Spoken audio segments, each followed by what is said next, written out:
What's up, everybody? My name is Dr. Daniel Ricciardi. I'm a functional medicine practitioner, pharmacist, and fitness enthusiast.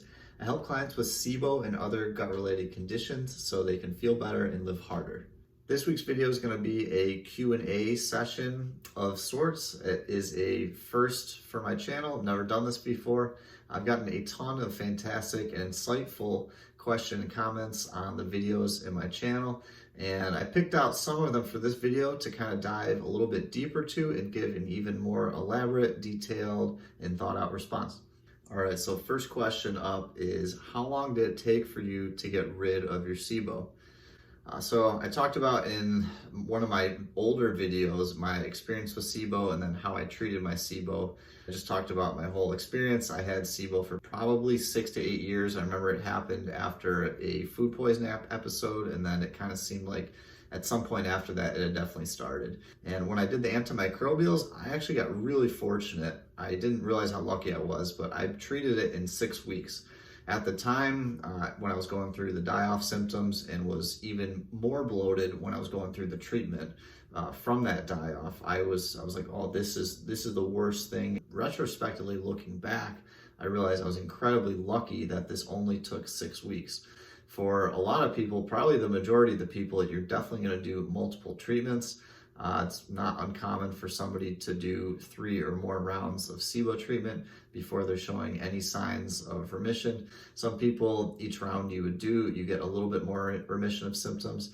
There's really not an easy way to answer this, though, in terms of how long it will take. But for my personal experience with SIBO, I happen to be incredibly fortunate where it took this short period of time and was one cycle of antimicrobials.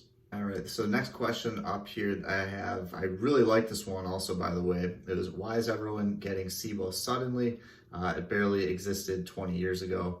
Again, this question I really like because it really resonates with me. I think the biggest reason, honestly, is that there's just no information previously about it. If you go back during that time period, it was considered irritable bowel syndrome or nothing. And at least for me personally, and probably for a lot of other people, you probably went to the doctor and they told you that your scans look fine, your blood levels look fine, all your labs look fine, there's nothing wrong with you. It's probably in your head, and you're probably just crazy why you think you have all these symptoms when you actually don't, and there's no issue with you. So I think just in more recent years, there's a lot more studies and research being done to figure out, hey, there actually is something going on in the gut that maybe we didn't know about before. And maybe the reason for all of these irritable bowel type syndromes, bloating, gas, diarrhea, constipation, and so forth, they may be caused by a bacterial overgrowth or other causes, so to speak, in terms of that. So I think that's the best answer I could give to that question. Because 20 years ago, we're still, maybe with the exception of some stress and lifestyle changes of not having all the social media, we still have a lot of processed foods, we still had a ton of stress, we still had all the pollutions, toxins in their environment. So I shouldn't say most of the causes, but a lot of the causes for SIBO were already there. So if you ask me, I think it was happening 20 years ago or even way longer ago, and it just hasn't been talked about really up until this point. And the next question up that we have is, does your protocol work for all types of SIBO?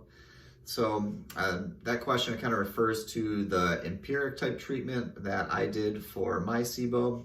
When I say empiric, I didn't know what type of SIBO I had, so it's basically just trying to treat for all of them simultaneously to hopefully get the job done. I used 5 antimicrobial herbs, which you can see in my video that I made here about SIBO supplements and what I took. So does it work for all types of SIBO? I would say, yeah, it probably could. However, just keep in mind, if you are somebody that maybe found out that you have a certain type of SIBO, whether it be hydrogen, methane, hydrogen sulfide, then it probably is going to be in your best interest to kind of narrow down the therapy toward taking antimicrobial herbs that are more specific toward that type of SIBO. For example, I kind of prefer using a combination of berberine, neem oil, and oregano oil if the patient has either a hydrogen or hydrogen sulfide type of SIBO.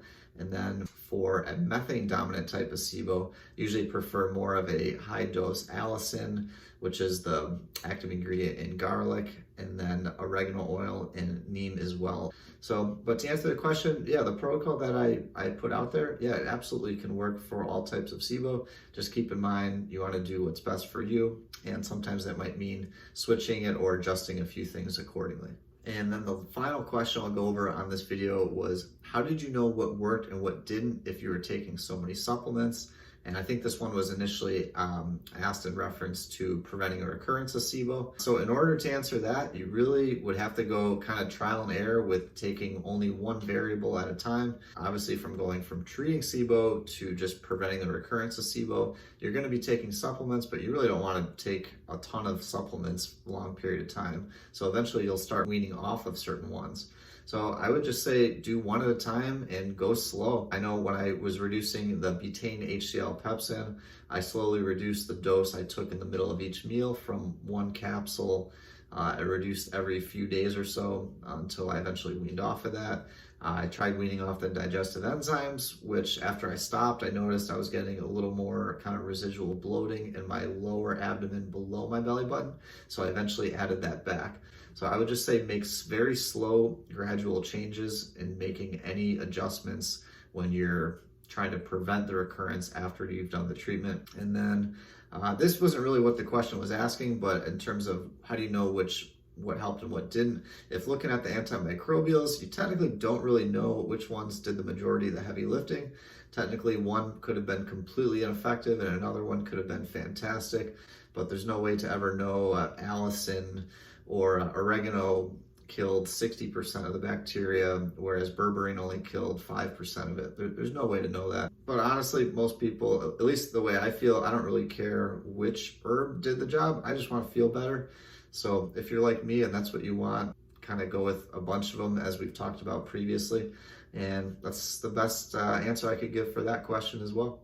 I can't say how grateful I am for everybody taking the time to watch my video and for all of your questions and comments that you've left in the past and continue to leave. For every single question left in the comments section of this video, I promise to give a very detailed, thoughtful response to it. Unless you ask me something like, what is your favorite color? Then I'll just say green and then not say anything else. If you want to learn more about SIBO, click on the link in the bottom lower right-hand corner right here on the screen for the SIBO playlist.